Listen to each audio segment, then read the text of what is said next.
Thank you all for tuning in. I'm Selena, and this is You Plus Happy. Each week, I bring you someone who challenges us to define happiness and success on their own terms with a dose of laughter. Please subscribe. It is very helpful. I'm working hard to bring good content, There so she is. please subscribe and tell someone else to subscribe. Thank you. It's today we have November, who is that's the guest name, November, Not who them just a month. My name. independent musician and actor. Yes, yes. Welcome to the show. Thanks for having me. Thanks for calling. Thanks for bringing me a guest on. I'm honored. Thank you for coming, y'all. My mic thing broke, but you make it work here at U Plus Happy. We do So what if we my can. sound sounds weird, I'm holding the mic You're today. gonna make something out of nothing. A real correspondent. Y'all getting a real correspondent. Welcome. We'll jump right in. How'd you get started? So, of course, a lot of things is passed down, like lineage and family and bloodline and tradition. Um, my dad, he was a dope musician at his time. He worked and was an artist and producer for Island Records, as well as a drummer. When they needed live instrumentation, my dad's been a drummer since he was like 12, 13 years old, been in the drum corps, toured with all kind of famous gospel artists and things like that. So that kind of got passed down to me when he gave me my first hip hop CD. It was a Big L, Big Picture. A lot of y'all don't know who it is, but you can do your homework. Big L, a legend from Harlem, and that kind of it did something to me. It was a song called Ebonics, and he was breaking down the slang, what it means, the whole song. Whole 4 minute song was just slang, what it means, slang, what it means. And I'm like, I've never heard nothing like that at 12, 13 years old. So it kind of like shaped me to find my love for words and things like that. And 10 plus years later, here we are. I'm on stages doing my own thing, had a own mini tour here in Atlanta. Got to be in a lot of rooms got to be in a lot of rooms of people that I watched growing up. You know what I Mhm. mean? And it's nothing less than a dream that's been reality to me, dog. Like I love it. I love Yeah, it. yeah. And what about the acting side? Oh, the acting, man, that's just a joy. That's just it's fun. Yeah. I didn't know how much fun it would be until I was probably about 14 years old. And back home in New York, we had this program called Aspira, which is Spanish for rising star, if I'm not mistaken. Hmm. And I was casted to be the scarecrow on stage for my whole program. There was over 300 kids, so we had to perform in front of the crowd live on stage. And the reception I got from just being a scarecrow. Michael Jackson was my guy at the time. Rest in peace to the legend. You know what I mean? Hmm. It was an honor, and it kind of gave me the bug for acting as well. So I've been doing it ever since. It's every chance I can get. Yeah. Do you how do you think how do you think they are similar? So Hmm. being a musician and Right, acting, right. what are the similarities to you? Uh, the freedom to be myself, the freedom Okay. to express my art the way I see fit. Music is usually a delivery of your thoughts, opinions, and feelings, whether they're weird, funny, serious, whether they're, you know what I mean, questionable, or whether they're debatable, whatever it is, it's how you feel is coming from you. Unless somebody else wrote it, it's usually coming from you. And acting, you get a script, you Hmm. get a character, and they tell you to bring this character to life. You Hmm. give the character life. It's like kind of an inflatable balloon that you're blowing air into, and you give the character who you are. When you think about some of your favorite actors from favorite roles in movies, 90% of the character was who they are in real life. Hmm. Besides the script and the outline they have to follow to deliver the content or the topic of the movie, whatever, it's usually them for the most part. And that's the similarity I find between the two. Yeah, that's why like you see somebody get typecast or they like, Mm-hmm. oh, this person can't really play this role. It's not that they can't, it's just not in them. It's not who they are. Exactly. It's not bad, you Not know. not at all. I was thinking about the correlation between singing and acting recently, and what what do you think about this? The thing that stands out to me, just as far as the practice, is Mm-hmm.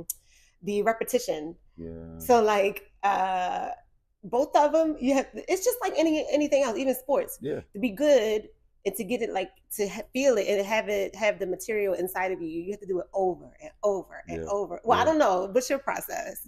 Nah. All right. Nobody judge me.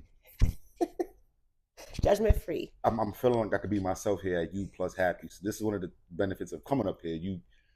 Selena does a great job of making you feel comfortable. Let me tell you that. She makes it really cool to be you. You know what I'm saying?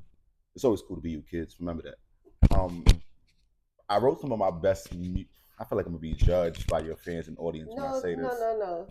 Don't judge. Well, if you don't, well, you don't have to. I don't care if you judge. I don't care.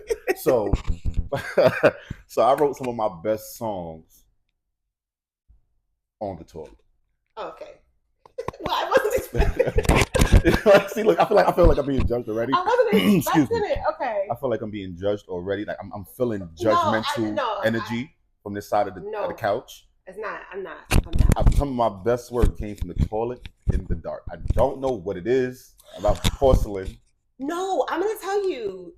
I don't think it's exactly the same. Well, I practice in the bathroom with the lights off. Maybe it's the bathroom. Maybe because there's no window. Well, my bathroom don't have no windows, y'all.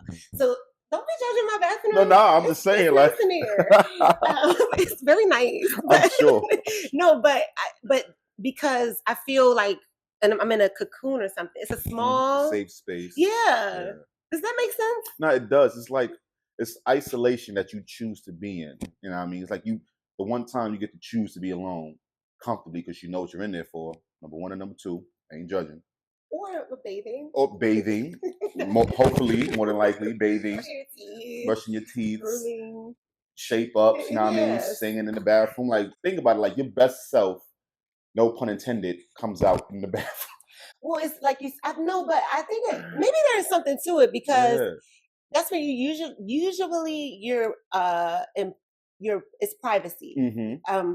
I don't know how other people live, but typically that's the private place. Yeah. You're used to being in there by yourself. Yeah. And it's like you can really be free. I mean, you brought up a good point when you said that. Vulnerability. You're literally being caught with your pants down. Yes. When you're in the bathroom. Yes. Shower, on a toilet. You're literally caught in your most vulnerable place. And I think subconsciously, that's what it be. No, I'm sure there's some kind of study or research on it because I talked about this on the show before, but being an artist, and I think why I wouldn't say delayed, but why I have put it off being public about it as much is because of the vulnerability. And I think it's one thing to study a practice and be in a safe space, but it takes another type of vulnerability to do it in front of people who've never done it or like in front of, on set. There's hundreds of people and you're pouring out, even though those aren't your words, you're giving of yourself in a way that a lot of people don't do in public, Yeah. And so it's it requires a full, be it a nakedness in a sense. And so the bathroom thing actually is not, it makes sense to me. Try it, y'all. I'm telling y'all, if you're a poet, singer, rapper, actor, whatever you do, go in that bathroom one good time, lights on or off, whatever you prefer, and lock in. Like, like I don't know what it is, man. But even if I don't have to use the bathroom, I'm sitting on that toilet with my phone out in the dark, and some of my best words come to mind sitting in that space, man. Wow. No, it makes sense. And you know what's crazy on top of that, what bothers me is how, all right, this might be just me. And this is probably the first one I'm saying this publicly, but I said this before in many conversations, and people always kind of be like, "Oh snap! I never thought of that." When an R&B singer or rapper is rapping or singing on a song, and they're pouring their heart out, and think of Usher Confessions or Tank's "Whining Please Don't Go," Mario Winans, or Case "I'm Missing You." When you think about all of these songs and men rapping and singing, Broadway, they're being vulnerable. They're being very, very passionate. They're being very vulnerable. They're being very honest and emotional. They're pouring their heart out, whatever it is, good, bad, or indifferent. When we as men, or even just mostly men, but when men talk about these things that is in the song, why is it that people call it sensitive and emotional that they don't want to hear it? But if it's on the track behind the beat, it's accepted. Wait, is that happening? So, like, say Case or Tyree. Wait, who said Tank? Tank was like just sitting here talking to you, and he was like, I was begging her, like, just please don't go. What would be your response? Me, because I'm an artist and I'm in tune with my feelings and emotions, I would be like, well, I've been there before. I get it. I understand how you feel. But the consensus would be like, you soft, like, man up. Like, really? like most men to men, That's why men don't really go through breakups well. We don't really have that community, that shoulder to lean on. It's always, man, you be all right, man. Get over it. You straight. Yeah, have a drink. Still? Smoke. Yeah, like you don't want to hear that bullshit. Like you I want to hear thought that? things had changed. Nah. So this is me being a fly on the wall because obviously I've never been in a room with just two men and they didn't know, or just a group of men talking. And the closest I've got is podcasts. I'm talking about back in the day before podcasts got popular. I used to listen to a lot of men talking on podcasts, and they thought I think they thought that no one was listening because of the things they were saying. But also, you're saying, why is it acceptable for you to do it in art, but not in just real life? And nobody really notices that. Yeah. That goes so under the radar. But it's the exact same thing. I'm saying what I'm saying in real life on a song behind a beat and snare, whatever it is, and you find it, the melody dope, or this is hard, this is dope. And then during the time you're hearing the song, it's resonating because you're like, damn, I felt like that too before. Yeah. But as I'm talking to you about it, you probably won't give me that. It's a weird space to be in sometimes, but that's also why I love music. Yeah. It breaks that barrier. Yeah. And I think as a listener to music or just a consumer of art, you don't have to give back, right? Like if I listen to one of those songs, I don't have to say anything. But if I'm with a friend, I'm like, hey girl. Yeah, and I didn't think about that. I didn't think about that because now it's like putting pressure on me to either tap in your feelings or ignore it. So wow, that's another layer. Sometimes you don't want to just go in that space. Like right now, I'm on a wave of like, I feel good. I'm in a good mood. If you start talking about something sad, I'll be like, all right, bro. Like, I gotta be. You have to like know where people are too, and it's not always convenient or easy. But I think it's important. Like, I need to actually do that. If I call somebody like something happened, wait, what space you in? You cool? Or should I call somebody else? I can call you back. Meet people where they at. Yeah. So maybe I call your homeboy, break up, like, man, you good? I need to talk about this. This shorty. He go. You hear this bullshit? No, I'm sure there's some friends who you gotta find some supportive friends. All right, I'm listening. Yo, put that shit on the track and then let me hear it, bro. We talk about that. Like, let's put that shit on the track. Want to hear that? Damn, I never thought about that. Okay. Well, that happens anyway. That's another thing. So wait, so you've been doing music and acting since you're a teenager. Yeah, I have. So along the journey, what were your turning points? What have been the challenges?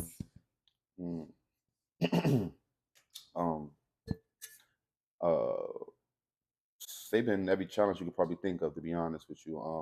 Believing in myself, thinking if this was for me, thinking about, am I just doing it because it's popular or what everybody else is doing? Like, am I doing this to escape the hood, or I really feel like I got something to say?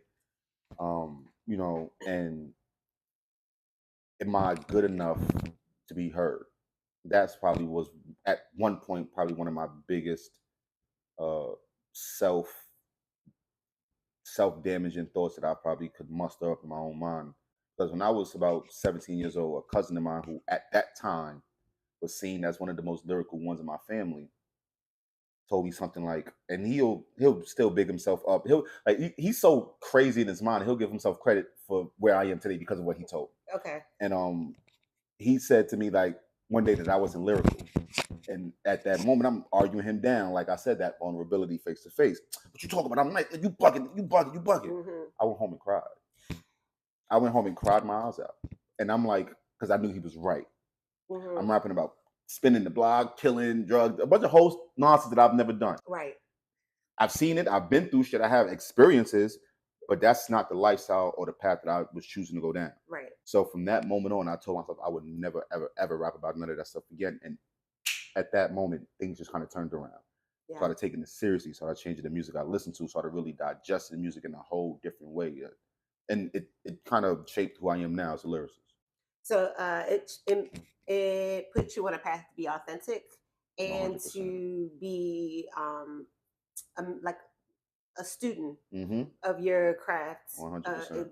To dive in deep. And one of the biggest things that I think has held me back is that lack of believing in yourself. And and your story was a bit different, but being so in the beginning, we just talked about being vulnerable. So this already takes a lot of courage. And in the beginning, it's like it's like a baby, and I'm giving you this huge part of me, and then you Yeah. shut it down. It is like devastating.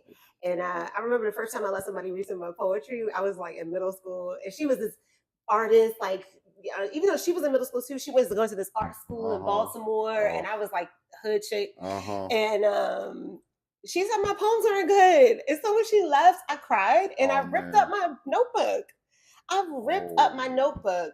I wouldn't do something like that now, but it was it was like the first time I had let someone read my work, and I was so sensitive. You know, I'm sensitive about my artists are sensitive about our shit. Like, come on. So it was, you know, it was devastating. But I think, and for people listening or whatever, it's one thing I've learned is like, listen to what's calling you, right? Like I think that's so important, and I say it all the time, but like you're not called. I've said this on the show. I'm not called to be a doctor. I never felt like I wanted to do that, even though it's prestigious, it's respected. That's never crossed my mind. But acting and singing and writing poetry, that's been like day and night. You wake up and that's the first thing on your mind. Do you remember Sister Act? I don't know if it was 2. She was like, if you wake up thinking about this and you go to sleep thinking about this, you're supposed to be doing this.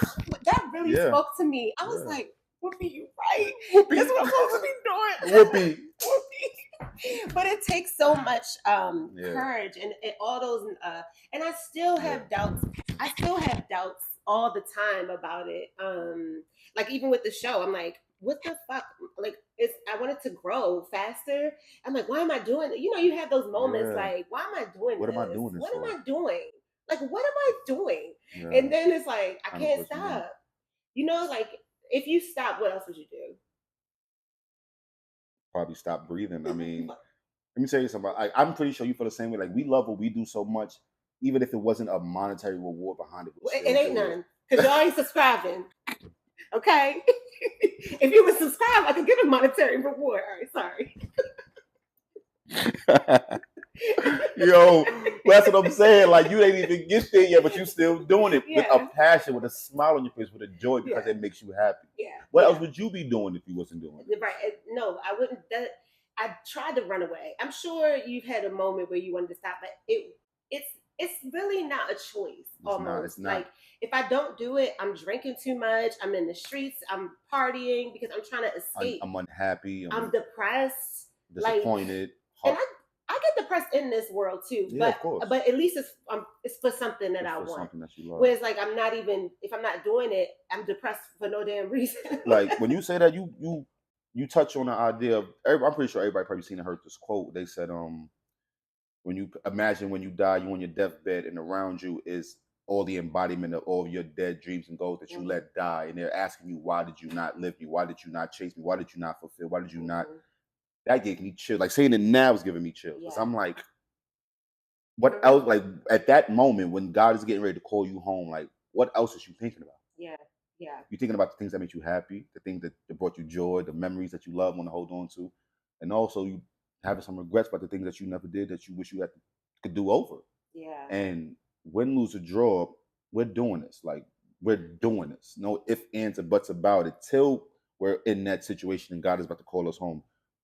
You and I share that passion. We're doing this, and there's no way around it. There's no way around it. I have to do it. I've tried to ignore the call, and I don't know what Solange was talking about in this song, but I was just sharing it with someone. When she's like, I tried to drink it away, like you try to do all these things to get it away. It's not gonna go away. Yeah. So you can just you just gotta do it. Yeah. Like you just said, good, bad, or indifferent. Yeah. Whatever. And so this is one of these things you have to stick with. But so moving on to my next question. Speaking of like our challenges and stuff, on the other end, what would success be? What does it mean? Being able to do it now, the way I'm doing it, and being able to take it to a point where I don't have to be as big as Kendrick. I don't need to be big as J. Cole. But I'm recognized for my craft. Like I can still go on tour and perform for a crowd of 10,000, 5,000 people. You know what I mean? I can get a check and feed my son. You know what I mean? I can sustain myself. I can pay my bills. I can live my life. I can do all of these things doing what I love. Hmm. And I don't need to be as big as anybody else. Like, and in the beginning, that was almost the goal. That was almost the plan. That was almost the purpose for a while. You know what I'm saying? Hmm. Being able to still do what I love on any scale, and it provide me the benefit to live.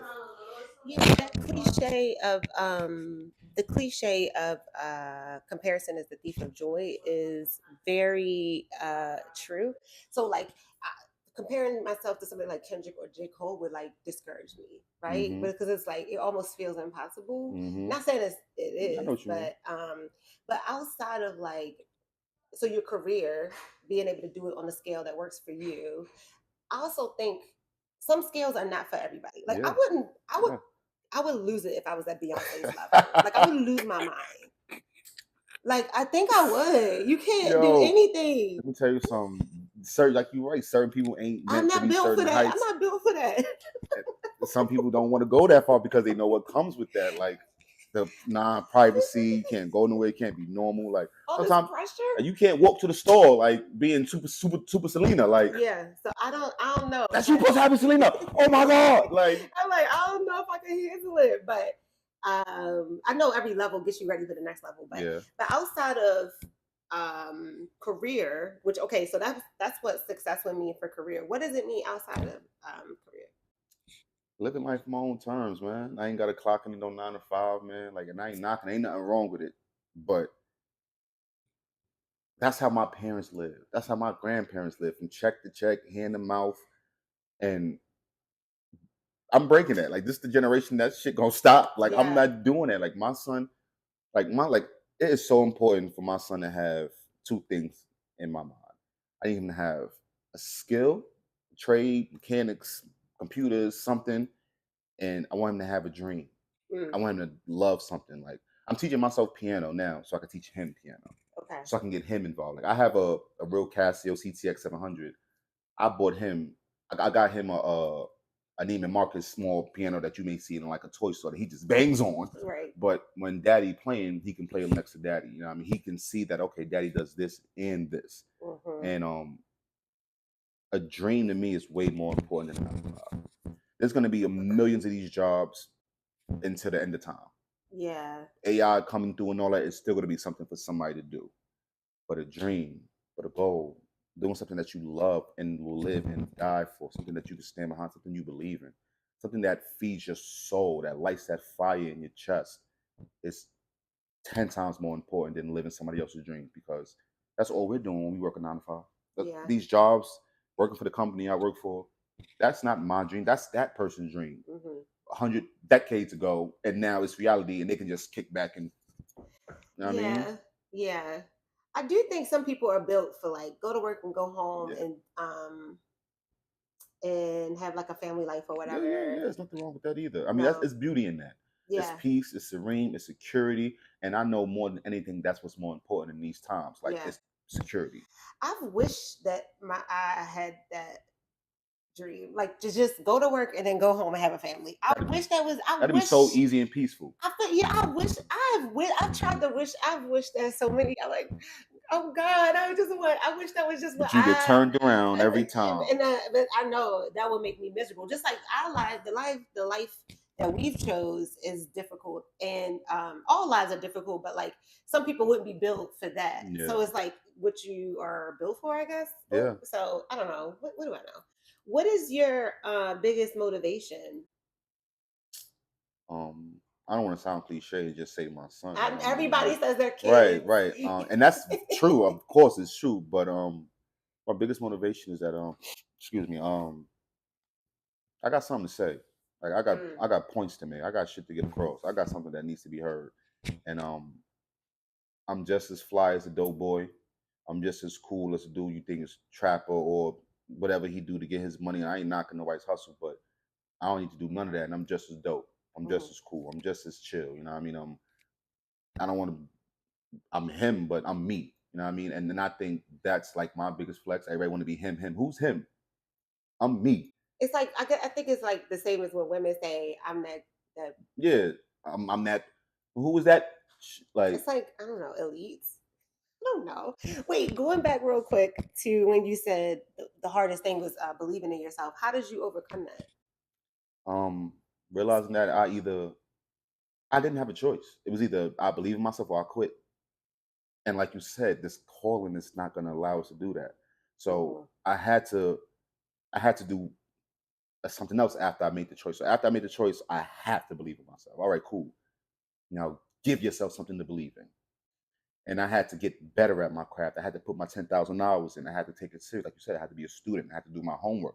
I had to do research. I probably watch almost every hip hop documentary I can get my hands on.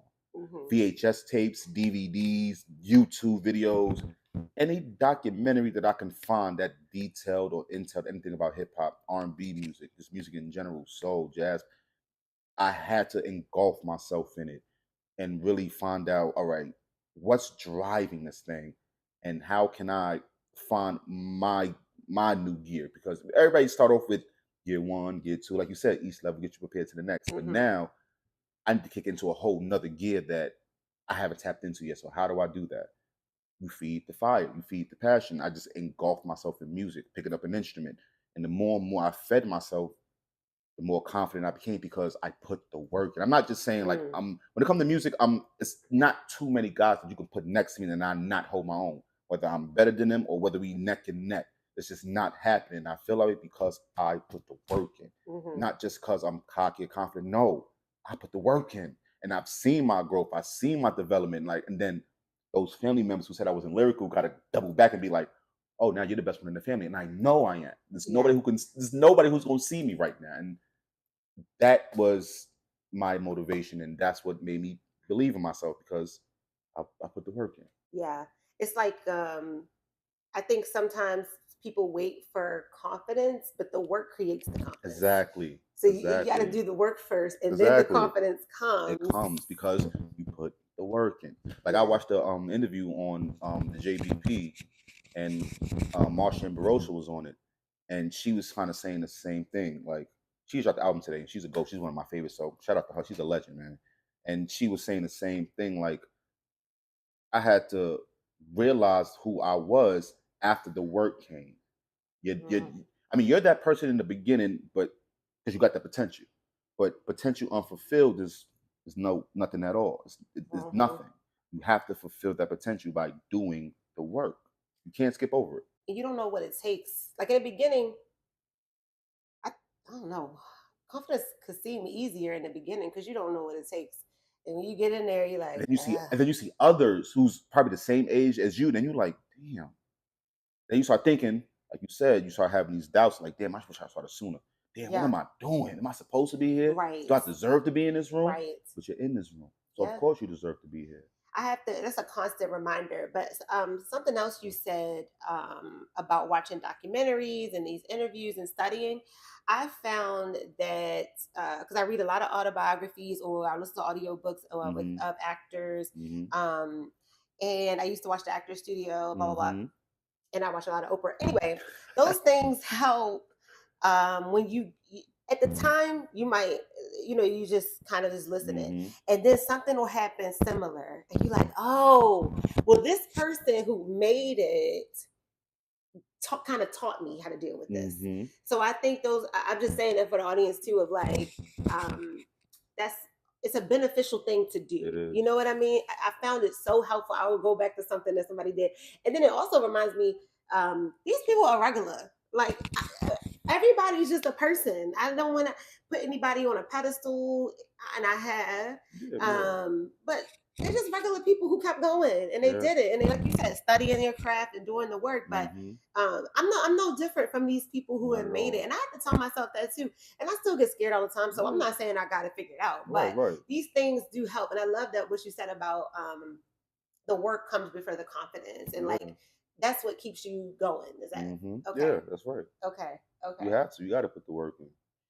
What's the best advice you've received?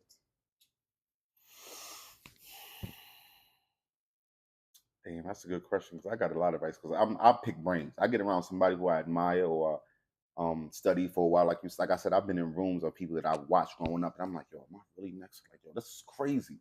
Like, so when every chance I get an opportunity, I'm picking the brain, picking the brain. They're regular people. They're gonna give it. Like a closed mouth don't get fed, and I've been that way since New York. That's probably why I'm so outspoken.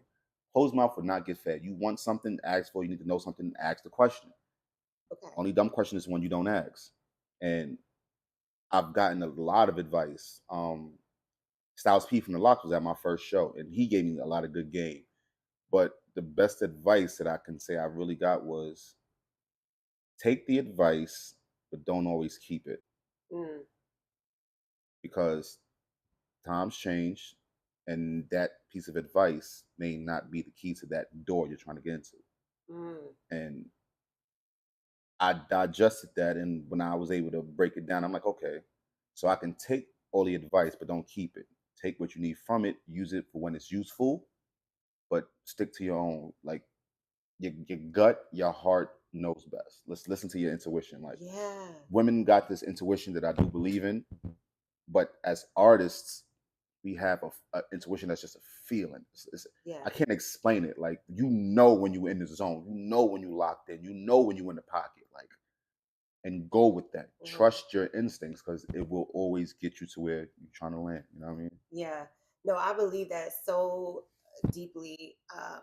It's not always easy. No, it's not. It's scary. Yeah, it's right. It's And your terrifying. Yeah. intuition, sometimes it's telling me things. I'm like, And it's smacking that your head don't like even make stupid. that don't even make sense. Why would you tell me to do this?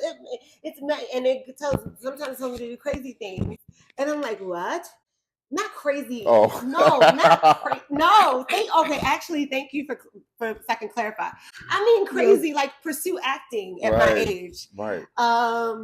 Go talk to these people who are like on paper way above. Like Yeah. nobody's above or below anyone, but Right. on paper, On call sheets and they have top 7 of the call sheets is Listen, above me. I'm and 25. something's like telling me to go Yeah. talk to this person or something like that. So that's what I mean by crazy. I mean just outlandish things that I wouldn't think of. But they know they say if it don't scare you, you're not dreaming big enough. Yeah, that's true. Do the things that scare you. Yeah.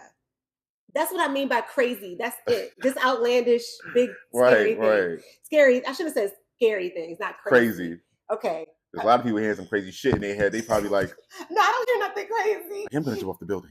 No, I can fly. I can grab a star. If I just jump high enough. No, I hear scary things of like to go, things that are challenging. Yeah. Anyway, but no, thank you for making that face because I did need to clarify it.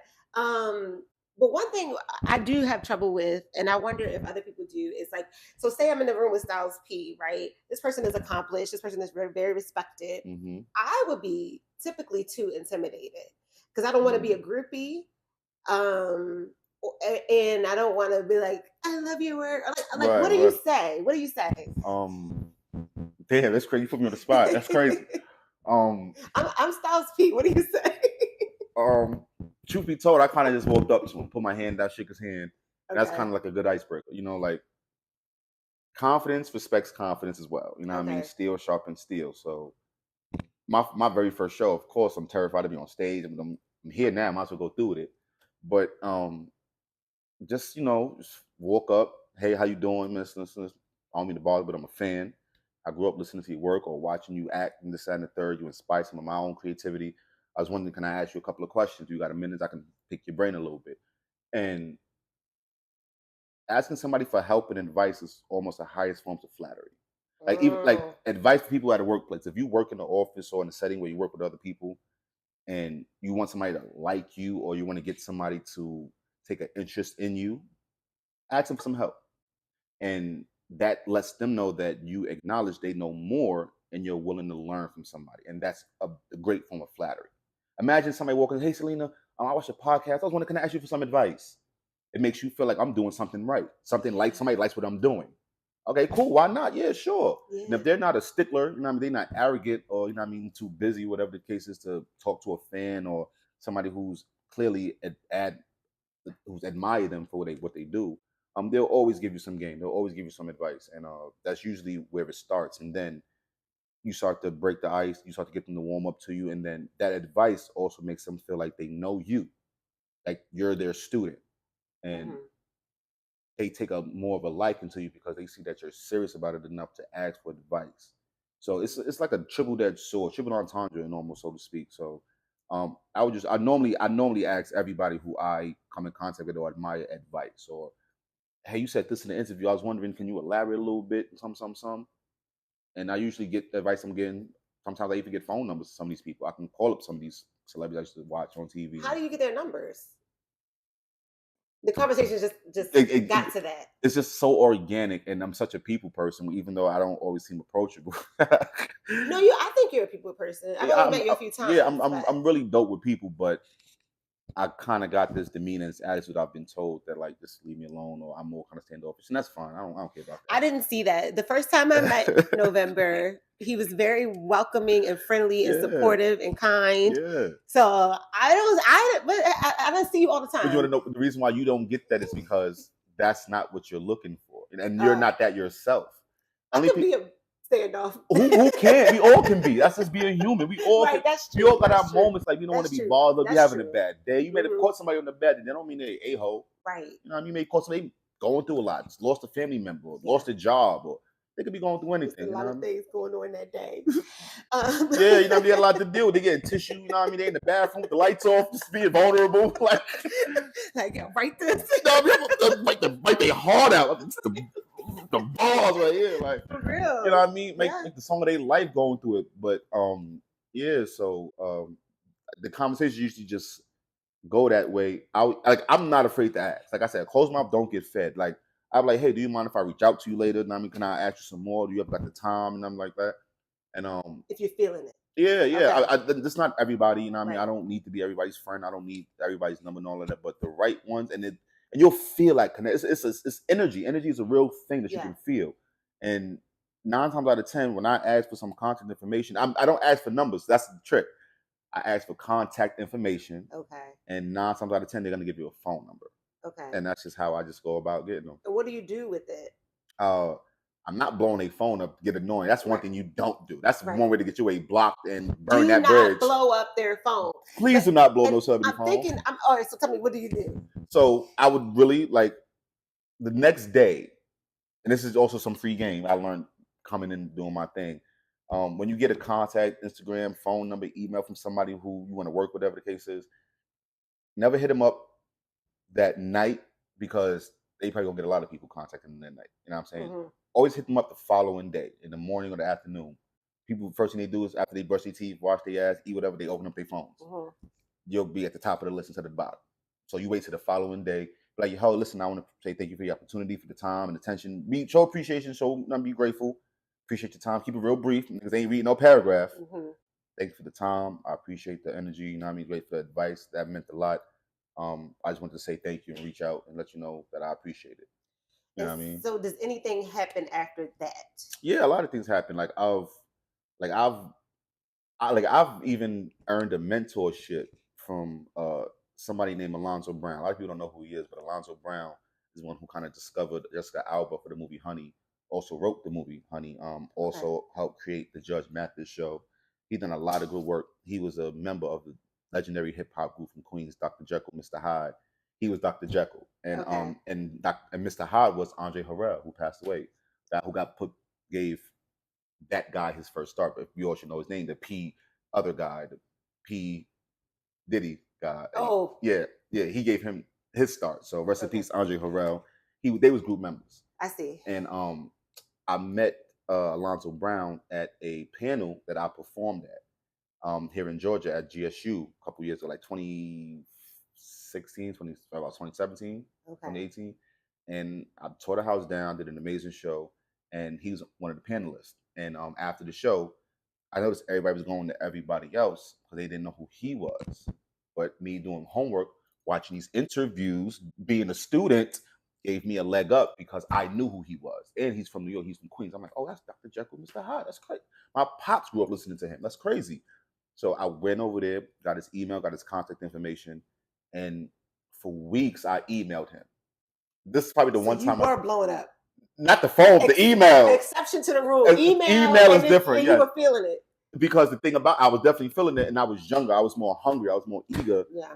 and less discipline. But it worked in that case because emails is kind of hard to get through because people get a lot of emails a day. It might be spam, whatever. But I kept emailing, and probably by like the 12th email, he hit me back and was like, "Yo, call me. Here's my number. Give me a call." What were you saying in the emails? Hey, Mr. Brown, what's going on? I was reaching out, seeing if I can work with you or get some advice, see if you have any more advice, any more wisdom I can learn from, like just little stuff like that. And I guess he took a liking to me wanting to learn from him. Like after a while, he must have saw my email. He was like, "Yo, man, this thing blowing on my email a lot." Okay. So he sent me, like he didn't even say nothing else, but like, give me a call. And so when you called him, y'all built a relationship from there. We till this day we're still good friends. He live in LA now with his wife, so shout out to Alonzo Brown and all of that. But yeah, he took a liking to me. He took me under his wing, introduced me to Judge Mathis. I was like his driver for a while. I'll take him places, help him run errands, do things. Of course, he'll pay me, but I was more worried about the information that I was getting out of him. Like he's a screenwriter. Right. One of the first meetings he invited me to personally was him doing a photo shoot at like this car lot that had like $7.8 million worth of foreign cars and a lot, just doing a video shoot. He was directing the whole thing.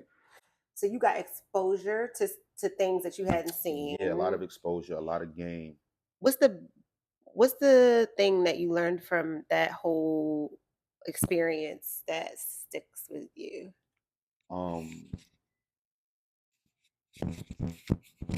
Alonzo taught me a lot of things, man, and it wasn't just like things he told me. He would just speak, and you would have to like know what to absorb. Yeah. You know what I mean? So, and it was a quality over quantity. And I was writing a lot of music. Till this day, I still write a lot of music, but he kind of gave me the gift to know how to pick out what I'm feeling. Like I could still do this. This is still telling them I could write to any beat about anything. But the ones that I feel the most is the ones that I think my best work always shines in. And that's what he kind of pulled out of me because he was getting a lot of offers that he turned down. I mean, he was showing me contracts that they wanted him for 2.2 million, but he didn't believe it. He was like, "No, I'm good on that. Good on that." Like, now I spent hours in this man's home going over things with him and watching him just work, watching him write. He would go in his room. He'll lock himself in a room, leave me in the house in my own vices, lock himself in a room for 2 and 3 hours at a time, focused. I mean, reading contracts, emails, phone calls, and writing his own stuff. And then he'll come out and then he'll tell me a little bit what he did and all that the case is. So I realized that probably the whole time I worked with him, probably for about 2 years, I've probably seen this man take 3 contracts out of being offered over 20. Why did he tell you why he turned those down? Quality over quantity. He didn't believe in it. Either they didn't do a good job at explaining what it was about or what the show or movie, whatever it was going to be about.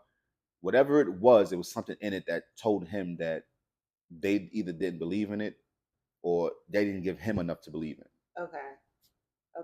But he didn't want to put his name on everything, and I kind of get that. Yeah. Okay. All right. And then thank you for that. And then because my brain had a bunch of questions, but in the interest of time, so when you wrap up those conversations, because I'm asking this because I don't have no game, y'all. But I've met some folks that I admire, and I freeze up like and think of them as so far ahead of me, and like they wouldn't want to talk to me, not in a negative way, but just like almost. Right. Almost kind of like, look at this. Look, I mean, come on, girl. Listen. Look at yourself. And that's it. And that's and what. And let me help you with that. Let me give you a piece of game that I've realized to help you with that. They were where you were. That's true. It was a point in time where, let me tell you something. Morgan Freeman was doing stand-in extra work in his 40s. A lot of people don't know that. There's movies and shows you can see him in as an extra, like walking through the background, just no line, just walking through. And the party, just sitting there with a regular party. He was a party goer at 40. This man was a party goer. Yeah. Nobody knew who he was. Yeah. Look who he is now. Okay. A household name, Oscar Award winning, nominated. Like he's one of the GOATs. He's on a Rushmore. You know what I think, and that's a good point, but you know what I think it is? I think my problem is I never want to approach, and this is for the audience, I'm sure somebody listening who would be afraid to approach someone. But those relationships are important. And I think in any business, anything you do, relationship building is very, Yeah. very important. Yep. Even if you trying to build a relationship with clients or Yep. whatever, even with the podcast, I have to build Yep. relationships with guests. But Yeah. anyway, so I think it's an important skill to have, period. But my concern is always to like not go up to them as a fan. Like I am a fan, but also not like I'm putting, like I said, putting them on a pedestal or like a, you know, like I'm putting like, I think I'll come off as like desperate, and I think that kind of energy is important not to show. Yes, it is. Like Yeah, you you're don't, because I don't think anybody respects It's scary. desperation. It's also frightening. It's scary. Like Yeah. you're desperate. What would you not do to get to me? And in desperate this people day are and age, scary. it's a little scary to people. Yeah. But you know what I noticed about you, Selena? You got a really, like I said, you got the power and the ability to make everybody feel comfortable. And I don't think you even realize your ability yet. You're very funny. Your smile is bright and warming. Like you're very good at disarming people, and you don't even realize how good you are at that. And I think that's your superpower. I think that'll be your way in, and that's something I think you should lean more on. Like women love women. In 2024, women love women. Yeah. You can, Angela Bassett, girl, is that you? And she'll probably be like, girl, you know that's me, and welcome you with open arms. And you wouldn't even know, like, I walked Angela Bassett across the street one day, like, with my umbrella. I got a video of her. It was amazing. It was crazy. Like, and she was welcoming. She asked me, because I walk her across the street with my umbrella because it was raining. She just got her hair done. And I was in the right place at the right time. Yeah. And something about me was disarming. It made her feel comfortable enough to ask this man, a stranger, to walk her across the street and hold my arm, give me a video. Like, she was the sweetest woman you'll ever meet. She had no security guards, no, just her by herself and her assistant. You have that ability to do that. Okay. So in general, be confident. Always. Everybody, whoever you, if any situation, and then don't miss your opportunity. Like closed mouths don't get fed. So if you want something, ask for it. That's right. And just be ready for whatever comes, right? Yeah. Okay, that makes sense. And I think there can be rejection in there too. Like just be prepared for that. Of course. Because the podcast is, I've got a lot of rejection, but I'm saying that to say like that's part of any field, experience, anything. There's some doors that are like no, you're like okay. Yeah, it's a lot of applications. He was like, "Hey, oh no, we're good. We just finished hiring." Shit. So there is rejection, and some things better, worse than others. But yeah, I think that's an important note. But okay, I like this. And thinking about that. Okay. Let me see. We're running out of time, but I want to ask a few more questions. Wait, let's do it. So let me see. I gotta focus on what's okay. I got my last 3. How do you know when you're making the right decision? You don't know. Okay. Just the outcome. Outcome will tell you. You don't know. Like that's crazy. Like there's a lot of people looking at their baby mom, baby dad, like, God damn it. It was all good just 9 months ago. God damn. I don't know what happened. I don't have kids. I don't know, but I hear these horror stories. I really think something happens. I'm gonna Google it. I think something happens in the hormones or something. Like this shit needs to be studied. They're like everything was cool, and then everything wasn't. I think it's I don't know. I'm sorry. I don't. I mean that's more of a deeper thing, and I think that got a lot to do with control and the way how the system, the government, kind of align things in one gender's favor. Yeah. And that kind of empowers certain type of people who don't have like when you don't have control over anything else in your life, or you feel you don't have control over nothing else going on in your world, and you get this opportunity to make a human with somebody else, that gives you that level of control. Now you feel like I got to control something, and it's gonna go my way no matter what. And it's unfortunate, but yeah, that's another conversation. But I think that's where that comes from. I made a promise in the show that I wouldn't talk about things I haven't experienced. So I don't, and I'm not, I'm not a mom. So shout out to all the moms. All the moms, all the dads. Happy belated Father's Day. All the dads. I don't, because I don't know. I really, that's one of my pet peeves. That's my thing. But anyway, so, but we'll talk off. I'll tell you what I really think. Off camera talk. Matter of fact, want to hear about this? Subscribe. Get on the Patreon. This is gonna be on the Patreon. I will get canceled immediately. But Patreon, you want to hear this? I got 10 followers. They be like, "We don't like her no more." But so you said sometimes things feel things constantly change. Yeah. So you just don't know. Yeah. Like you could do something right now. Like I could put out a song, which I got many songs out, and it felt good to me. I loved it. It's one of some of my favorite songs, some of my favorite work, and it's out right now. And it may not be a hit to the crowd right now. 3 months from now, one other song can blow up, and then that song that I didn't think much of, and it will be in the world's favor. Okay. So you never know if you made the right decision until the outcome. Okay. These choices, decisions. Do you have an approach to decisions? Like, do you weigh everything? I kind of do. You know what I mean? Like Alonzo said, you don't slap your name on everything. You know what I mean? Everything. Like I've turned down a lot of collaborations. I've turned down songs that I've done with people that was already recorded. I'd have been like, you know what? I'm not putting that out. I done took songs down off of streaming sites that I've done with people because of relationships went bad. And I'm like, you know what? I don't want you getting no promo. I don't like this mix. This is coming down. And I've redid them without them, put them back up. So yes, it is a method to it, but at this point in my career, I trust my decision making. When it comes to not everything, because life is going life, and there's no way around that. And this ain't no rule book, ain't no guidelines, but the Bible. There's nothing else that we can kind of figure out how to do this life thing. So, like we talking about things that we can't control. I can control my music. I can control my acting. I control the roles I take. I would not be typecast as a drug dealer gangster no more. That's not what I'm after no more. Yeah. Now I'm getting lead roles of CEOs and managers and funny guys and other things like that because I took control of it. The music I put out, I would not put out music without it being of a certain level of quality. It needs to be mixed and mastered to perfection. It needs to be certain. It needs to be radio ready. I need to be able to compare this to a J. Cole song and be like, okay, yeah, they sound pretty good. All right, cool. And that's now my decision making almost becomes second nature now. Like I know what I'm looking for. I know what I need to hear. I know how it needs to feel. My cover arts need to hit a certain way. Like these certain things is quality over quantity. And this goes back into what I've learned. So over time, building these relationships, building this experience, it's now built in my DNA. I don't even have to second guess certain things. Now, if it's a new thing, then yeah, I'll give it a minute. Not to step back from a little from different angles. You know what I mean? POV, even get advice from people like you, people that I trust. You know what I mean? Like you got a good head on your shoulders. You're a music head. I know you know this. So I'd be like, all right, Cindy, what you think about this? How does this sound? What do you think if I did this? You know, I go to people I can trust because of their ethic, how they take shit seriously. You know what I mean? And that's how my decision kind of fears itself and get done.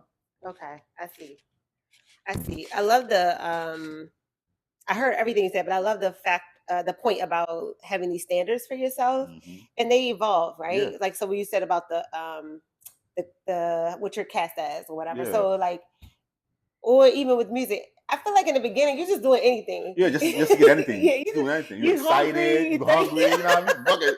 What you need to be a crackhead? Sure, I'll do it. I did some stuff. I was like, what was I doing? I was like, girl, no. But I'm kind of glad I did it early on. So you like, okay, all right, that's not what we doing. That's not what we doing. Having these standards for ourselves is really important. Okay. When are you the happiest? I think I know the answer. You probably do. Wait, this one. When am I the happiest? Don't say in the toilet in the bathroom. I know you ain't shit. No pun intended. You ain't shit. That's what I was gonna say. Nah, I'm the happiest when I'm either with my son and outside of him. I'm the happiest when I'm writing music, man. Like I had a couple writing sessions with a artist that I'm working with. So shout out to my homie Pompey. Pompey, you need to get on this podcast. Hey, have you heard? You're invited. Pompey, you got the invite. I got the plug. Come on now. So, when I'm making music, you ever seen the movie Soul? Say it again. You ever seen the movie Soul? Mm-mm.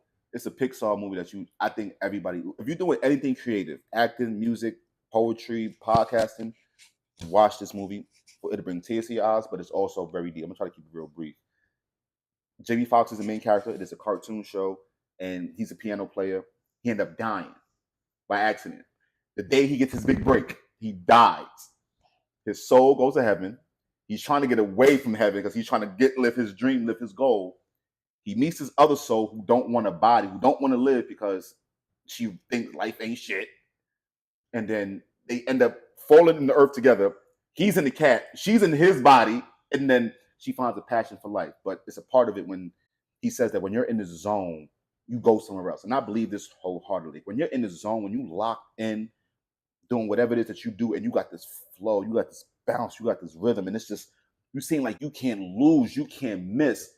You are somewhere else. You're in the zone. When you're in the zone, I think spiritually, you go somewhere else. Yeah. And it brings all of that power, that joy, that energy. It brings all of that to you in the physical moment, and you excel exponentially. Like I think of LeBron when he came back from a 3-1 deficit and won the championship in the game 7. Like nobody else ever came back from a 3-1 deficit. Yeah. But he was in the zone.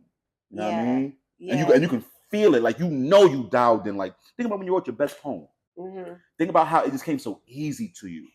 Yeah, when you tap in, someone I work with is a writer, and she said it's a portal It is. to, and I'm reading the Art of War, not the War of Art, the Art of something. It's The one Art of of the. War by Shang Tsung? No, Sun I'm reading. Tzu? This person like ripped off the title, but Okay. it's not. It's reversed. Okay. But anyway, he said if everybody found that thing, there would be no drug use. There would be no like all these things. And I don't know how much I would agree with that, but I do to an extent because it's a feeling where you're not here, right? Like your physical body, it is kind of like you teleported or something. Yeah, another dimension. Because your physical body is here. Everybody can see it. Mm-hmm. But you have gone. You're gone. You're gone. You're gone. And sometimes it feels like after it's done, you come back into your body. You don't even realize what happened. You're like, what? Sorry, I wrote a poem before, and I didn't remember writing it. Like I was in a trance. Yeah. And then after I came out of it, I was like,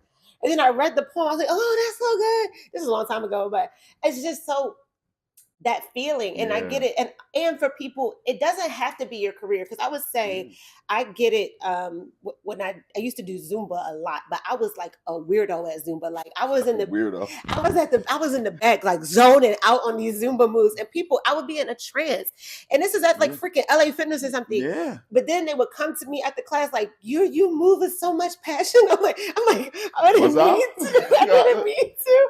But I'm saying that to say like it doesn't have to be your job, but that thing that makes you, it takes you away from life, but it makes you feel alive. Yeah. And like it just gets you excited. And that was just something I used to do. Well, at one point I was doing it like 6 times a week because I was obsessed. But 4 or 5 times a week for an hour a day, and it transformed my life. So, and that's why I want the show so people can find that thing. It could be painting, it could be dancing, it could be whatever it is. But and it doesn't have to be your career. Right. Sometimes it's almost better when it's not, because they don't have that other pressure of all the business and the politicking and stuff. Exactly. But yeah, to your point, yes, that feeling feels so good. And it's so good. It is unexplainable. Like you cannot. Yo, it's like crack. Yeah. But without the hit. But we haven't done crack. So never done crack. But it's like what you think crack is. I think it's what crack is like. That's why they keep going back for it. Like it must be good. It gotta be good. Yo, without promoting crack. I'm not promoting You're just crack. saying the high of chasing the passion is similar to whatever that might feel like. Don't try to see if it's similar. That's on you. We don't know. We don't know. I do not. Not condoning it. We at U Plus Happy do not promote crack usage. Just say no, kids. Just say no. Say no. Very clear. Very, very clear. But yes, it's a high when you get in that zone. And that's kind of what that movie is about. So if you ever seen Soul, please watch Soul. Soul. And it's on Disney Plus if you have it. I'm a grown man. That joint brought tears to my eyes because I'm like, I feel that. Yeah. And it's a part of the movie when they physically show him going to another place. Like he's playing the piano and the world around just gets blue and dark. And it's just him in his own. I'm like, I know that feeling.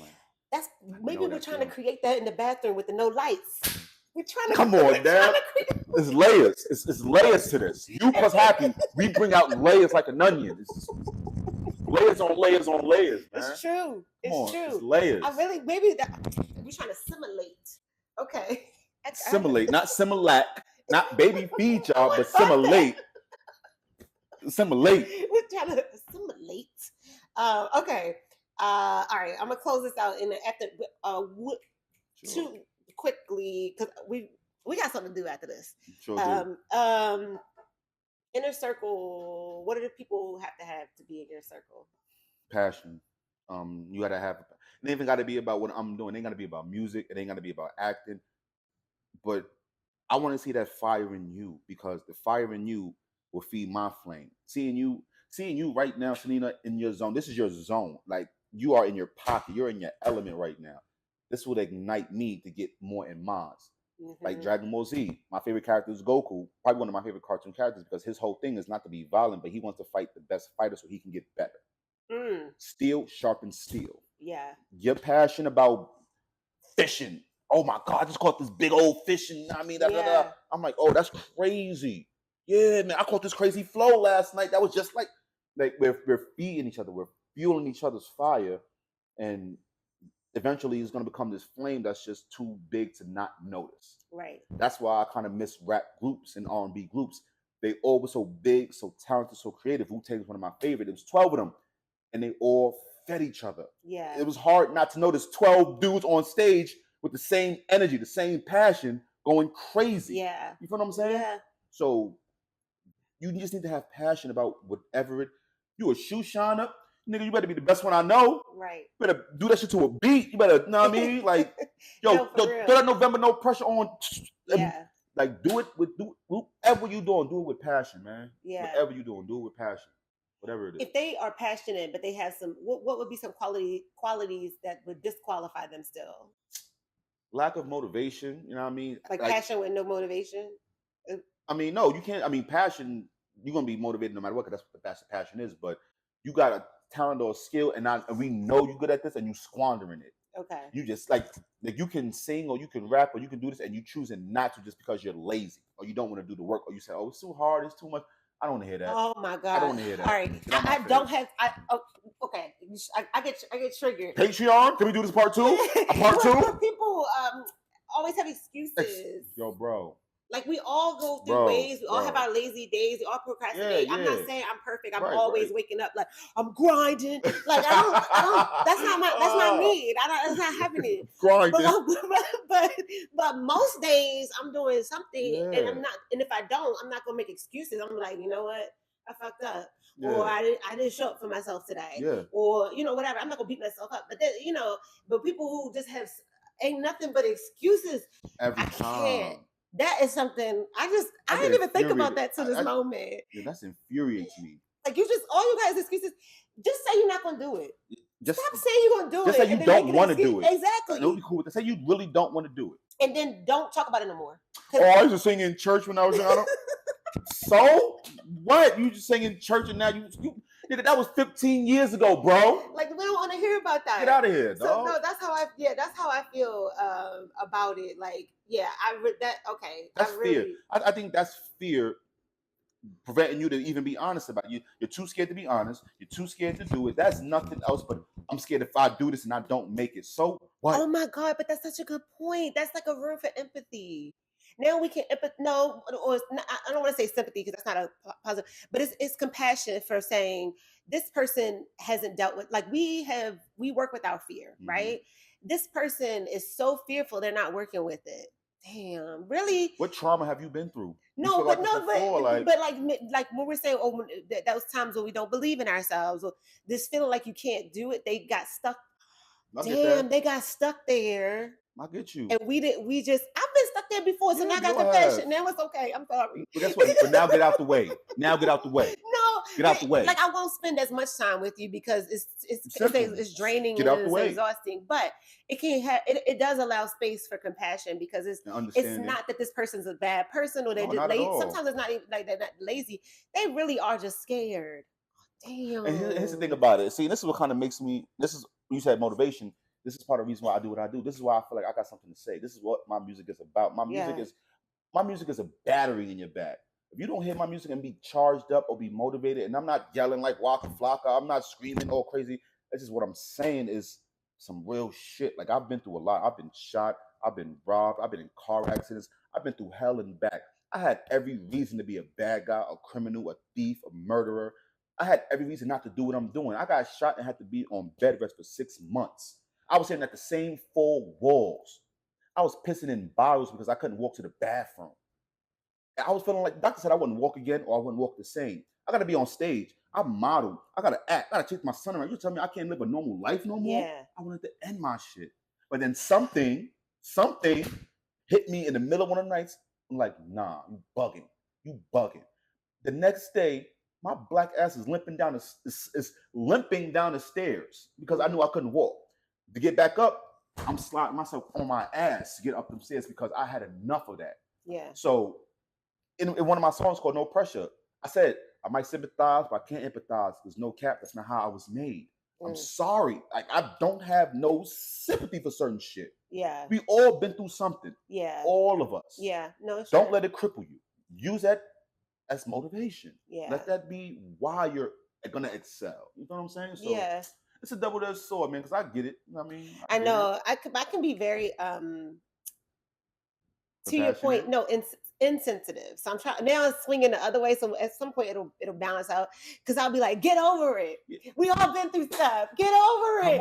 I mean, there's so many things that have happened in people's lives that you don't. I didn't know that about you until this very moment. Which when I asked you about stuff earlier, see, the podcast need to be 2 hours because people don't get warmed up to the hour. You want a part two? Subscribe. Leave in the comments. Y'all want a part two? Do you want a part two? Because now I don't have time to ask you about all that going through that because and that's another reason for the show is I want people to not feel alone. Mm-hmm. And when you hear that someone has gone through something traumatic, and that word is so overused right now, but going through something really life-changing, and then they come out on the other side and they pick themselves up and they didn't get stuck there, because I've seen people get stuck there. And I'm not saying that it's easy to not be stuck. Not at all. But it's very easy. But that's why I want the show, so people can go to the other side. Yeah. It's like, there's a tunnel, right? There's like, and you're going through it and it fucking sucks. And that light seems small, but the before you go it gets bigger and bigger and bigger. Yeah. And they say if you're going through hell, keep going. You're already in it. You're almost out. You're going through hell, keep going. It's so true. And it's been some dark times, and you're always happy that you got out of it. Yeah. And you can look back. And it makes you strong. Yeah, it does. It empowers you. And it gets you ready for the next level. Because guess what? Something else will happen. New levels bring new devils. For real. So something else will happen, but I don't know if it gets easier, but you can handle it. Like, okay. You put a chip on your shoulder, like, well, I've been through this. I'm like, what's up? Oh, okay. I've seen this already. So, you know that what you're made of. Because it's one thing to think I like that one. You know what you're made of. Because it's one thing to think it, but again, the work gives the confidence. So it's like, I've been through this. I know for a fact that I can overcome this because I did. Yeah. I'm not saying I can overcome anything. I can. So I love that. That's so important. That's what the show is about, guys. Saving lives. I said it on the show, but it's really true. Yeah, man. It's just comforting, and I think we do need comfort. It's comforting to know that someone else has, because they might be in that right now, and then they look at somebody who's on the other side. But anyway, it came up when it's supposed to come up. I have a lot of questions about that. I'm close this out. We're doing a part two to this. We're doing a part two to this. But part two, for sure. We're definitely doing a part two to this. Because now I have more questions. This is time. And Selena does her homework. She knows. She comes in here, does her homework. She knows what's up. Like, but it was certain things that I didn't divulge because I was wanted to just flow a certain way. I want to get in the zone, which we end up. This is that zone we're in. Every guest I've ever had, it's usually at the hour mark where we hit something good and then we have to stop. So now I'm like, I want to ask people to do 2 hours, and I could cut out the whole first hour. So the audience, because if they don't want to see 2 hours, and then, but that's when it gets really good. Yeah. The beginning, everybody's getting comfortable. I'm understanding the guests. All right. I'm giving, this is BTS. You're getting in your zone. You're getting in your pocket. This is what we're talking about. This is very normal though. Yeah. They warm up. I gotta work on how I can get the warm up quicker. Because it can't be an hour warm up. Ain't nobody got time for that. I'm interviewing busy people. Okay, I'm gonna close this out in the interest of time. Are you good? Yeah, no, I'm good. Thank you, November, for sharing your time with me. Thanks for having me. And inspiring listeners to redefine success for themselves. Y'all can find out more about November on Crown Me November on Instagram. Pretty much everything else, man. I don't really do Snapchat, but if I did do it, it would be Crown Me November. Find me there. My music is literally on every streaming platform you could think of. Excuse me, it's everywhere. So, Crown Me November. Check my music out. Dropped a song called, excuse me, I dropped so much music, I don't remember the name on top of my head, but it's called They Don't Know. My new joint, November, They Don't Know. Fire. It's crazy. And it's it's gonna put a battery in your back, man. So go check it out. I'm outside with it. I'm outside. And can I tell them November's your real name? Yeah. When I first met you, I was like, "Is November your real name?" Mhm. I wasn't gonna call you anything else, but I was just curious because it sounds cool. And then I was gonna ask, "Why'd you pick November?" If it wasn't, whatever, you get it. Part 2, get all that in part 2. So subscribe. Part 2 gonna drop. And then you're gonna get all this other information that you're sitting on. Subscribe. Okay. Thank you, listeners, for tuning in. Thank you for listening. And again, I ask that you subscribe to the U Plus Happy channel. It really helps, y'all. Yeah. And I really, really appreciate it. And you can follow U Plus Happy on Instagram at U Plus Happy. All the the contact info will be in the show notes. Yep. And I'll see y'all next week. And I asked the guests to say the tagline, which is, "We'll show you our definition of success if you show us yours."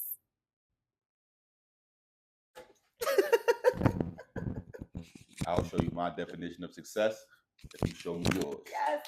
U Plus Happy, man. We did it. Yes.